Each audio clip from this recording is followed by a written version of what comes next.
That's Wednesday. It's February 1st. I said I wasn't doing any more videos after January 31st. So, of course, here's a sports video bright and early in Vegas. Let's talk about three sports. We're going to talk about hockey.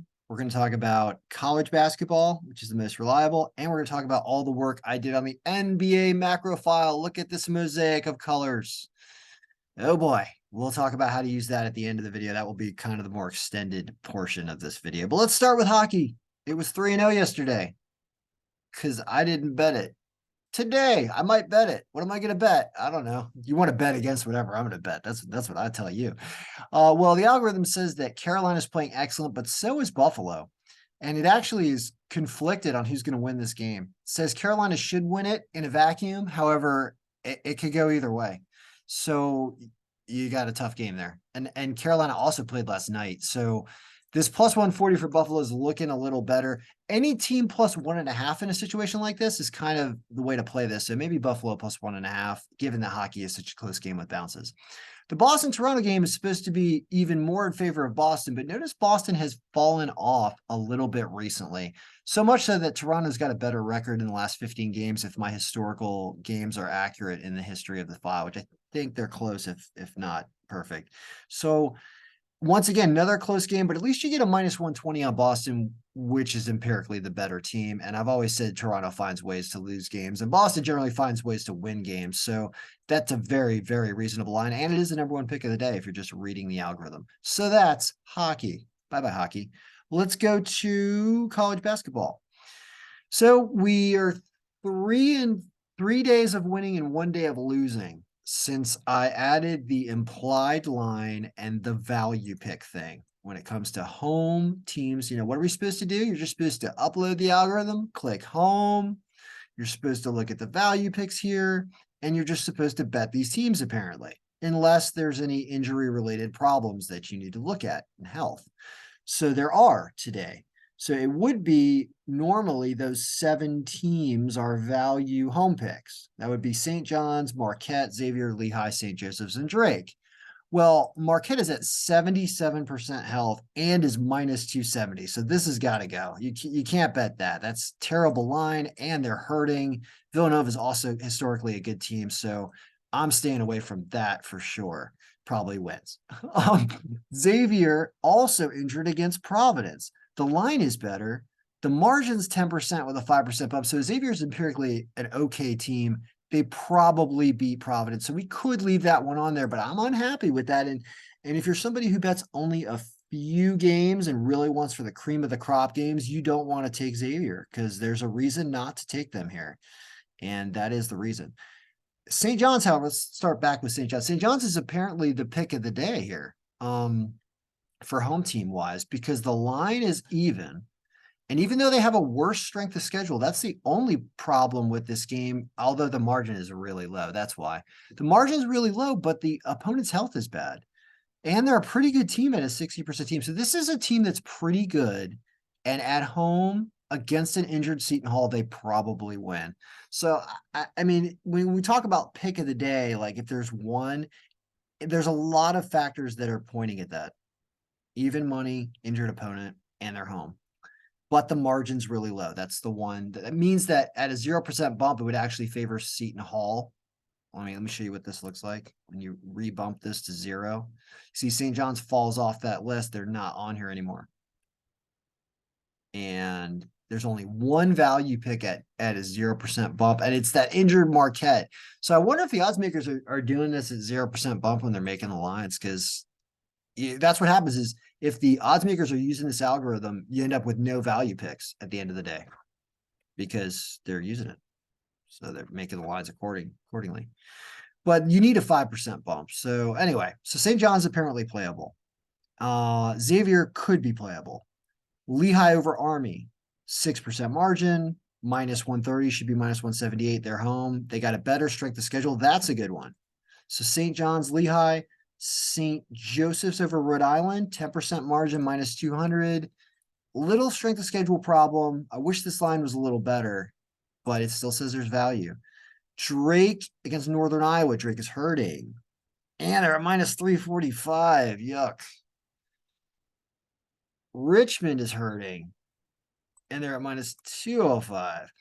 So you, for those of you who check Twitter for the injury reports and really dig into the injury report to see if these game time decision people are going or not, that's important for stuff like this.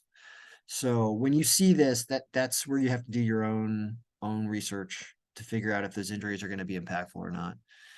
So those are the value picks for home, and I'm gonna say that of those seven, there's really not seven. There's St. John's. I'll call Xavier a yes because they're a good team. And even though the injuries are affected, that's probably still a yes. St. John's, Xavier, Lehigh, St. Joseph's. And these lines start to get bad. So it's really those four that I think have reasonable lines that are playable.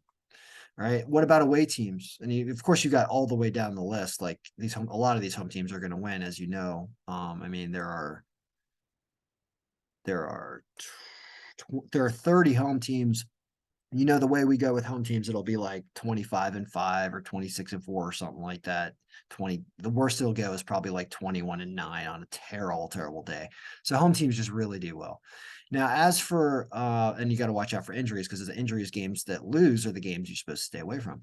Now, here are the away teams. We have a lot of value picks on our away teams, which makes sense because our lines are a little inflated on the road because we're doing a comparison in the margin as if, kind of as if they're not on the road. We're only adding 5% or taking 5% away. So it's, you get more value picks here. Now there's one underdog. It's Southern Utah against Cal Baptist. And what's the story there? Why is that? Implied line should be minus 304. Southern Utah is a good team. I think you're just getting a good line because they're on the road. So this one's got a 17% margin after a 5% bump, which means it's really a 22% margin for Southern Utah. And that is over the threshold of what we consider to be okay for an away team. When the away team's margin is above 20%, which it naturally is without a 5% bump, that is picked as playable. So I think I will, with my $100 today, if I actually end up making a bet, will be Southern Utah will be on that round robin with those four other ones I think we saw home. Everything else on here, you got weird injuries with Georgia Tech. That's enough to that's only minus 122. Also, look at these two big margins here. Radford and Tennessee. These teams probably win even on the road. Look at how big that's like a 29, that's almost a 30% margin, and that's really a 25% raw margin. So these lines are not terrible for that kind of marginal game.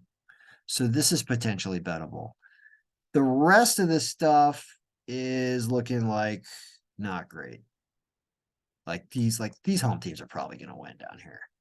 When you see a low margin like that, and look at this, it's pretty interesting to look at. All right, so that's college basketball because we got to get on to NBA. The picks I'm going to play most likely are going to be Southern Utah. Man, I want to throw a big old round robin today from the last day in Vegas. Southern Utah, Radford, Tennessee, and then, but remember, never listen to me. I always listen to the algorithm. St. John's, Xavier, Lehigh, St. Joseph's. And I think that's about it. I don't know. Mason over Massachusetts really injured. That's possible. My East Coast home is right next to George Mason. I'll have to go to one of those games. All right. So that's college basketball. If you want copies of stuff, I can still sell. I'm free. I can sell anything I want. So if you want it, just let me know. All right. So that's college basketball. Let's go to NBA and have a discussion about what I did. So I talked about this in the video yesterday, and what we're doing now to get distributions more interesting and to test stuff is I'm giving letters and weights to stuff. And that means that every one of these combinations is going to have a letter over here. This is where a chunk of letters are. And this is going to help us know what we're doing when we're trying to create distributions. So I set up letters A through H, and I gave a certain percentage to each letter. So if it's an A, we're going to apply 0% to the variable. If it's a B, we're going to apply 5%. If it's a C, we're going to apply 10%, all the way up to 100 at H. What that does is creates a nice colorful mosaic with my conditional formatting in here, to show what each percentage is. Okay. Now, anytime there's pink over here, it means that we have already got a combination that is exactly the same as this, and it is a duplicate. So the only unique ones in here are actually these ones right here. I haven't fixed it to get rid of the duplicates because I just wanted to test this out first, and then we're going to start messing around with what those actual letters are over here. I accidentally made a bunch of duplicates, but that's okay. So I ran the macro on this already, but I did it wrong, and I didn't put negative numbers in here. So we have got kind of a chunky set of data. I'm not going to rerun the macro now, but did something like this. And it showed, like, how did we do in the last few days with these distributions, or last few weeks? Still only 61%, but you're going to start to see, like, well, what ones were doing the best? Like number 83, it's actually not right. It's actually not right. I shouldn't even look at this. It's not right. I didn't rerun it. But the point of this is that our 83 was on here. All right. So let me go show you what that means. 83 was down here. And with the exception of this -20, which was not here, this -20 was not here when I ran the macro. I should just rerun the macro now, but I don't want to waste time in the video. Point is guess what? Possession had a really high percentage, and also field goal percentage did as well. So those might be two factors that are super relevant, because that led to a combination string that came to the top in our compare pivot. I don't know. More work needs to be done, and I got other stuff on schedule today. So I just want to get this done and send this out to people that have paid for NBA and want to start messing with it themselves. And also look at today. I mean, here's today. Today is like this. We don't know what combination to use. That's all screwed up. We don't know what to do. So I don't feel comfortable giving you predictions even. I'm not done, clearly. But you can start messing with this. This is a video about you messing with stuff. So you mess with this by either hard coding a number right in here, or if you don't want to hard code a number right in here for a combination, you can change its conjoined letter, essentially. Like there's a letter, like this combination is related to this string in this row. Like combination 45 is related to these letters with the exception of number of losses, which is not a formula because it's a negative number. So this one is not part of the situation. You have to manually code that over here, which I did, and that's why I need to rerun this. Should we rerun this? No, let's not. Let's not. We got more to do today. So there you go. There's a video. Am I stopping? The answer is I have the freedom not to stop if I want to. I've basically turned down any money that people were going to offer me to shut up, because so if I wind up dead in a ditch, you know that it's the bookies that killed me because they were sick of everybody winning money. Even though I lose. How can I lose? I freaking lose. Plus, I don't even want to tell you how much I've lost over the last couple months. But you win. So you can win. All right. So good luck, everybody. May all your picks be winning. Good luck, and hope they win. And I will bet today. I bet you I'll win. It's my last day in Vegas, so we'll see. Good luck.